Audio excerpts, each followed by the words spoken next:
কোন ইউনিভার্সিটির vice chancellor present থাকা অবস্থায় যদি ওই ইউনিভার্সিটি পরিচালনা করার জন্য ওই ইউনিভার্সিটির দপ্তরিকে দায়িত্ব দেওয়া হয়, তাহলে কি ওই দপ্তরিকে ওই ইউনিভার্সিটিকে পরিচালনা করতে পারবে? অবশ্যই পারবে না। তদ্রুপ বাংলাদেশের দুইজন বিখ্যাত ক্রিকেটার যারা বাংলাদেশকে দীর্ঘদিন যাবৎ রিপ্রেজেন্ট করে আসছে, তার মধ্যে অন্যতম সাকিব আল হাসান এবং মাহমুদুল্লাহ রিয়াদ টি-20 দলে থাকা অবস্থায় নাজমুল হাসান শান্তর মতো একজন ইনএক্সপিরিয়েন্স, যে কিনা জিম্বাবুর মতো দলের সাথে একদম বাজে পারফরমেন্স করছে, আর জিম্বাবু হইতেছে উগান্ডার সাথে হারছে এবং ওই হারের পর ওরা টি-20 ওয়ার্ল্ড কাপে কোয়ালিফাই করতে পারে নাই। ওই দলের সাথে নাজমুল হাসান শান্ত দুর্দান্তভাবে খারাপ খেলছে এবং ওই শান্তকে করা হয়েছে বাংলাদেশ জাতীয় দলের ক্যাপ্টেন।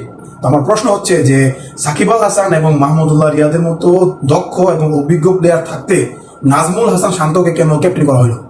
আর তার পাশাপাশি লিটন দাসকে কেন টি-20 দলে রাখা হয়েছে? সে তো দীর্ঘদিন যাবত, দীর্ঘ ম্যাচ যাবত সে একের পর এক বাজে পারফরমেন্স করে আসতেছে। তো ওকে কেন রাখা হইলো এবং মেহেদী মিরাজকে কেন রাখা হইলো?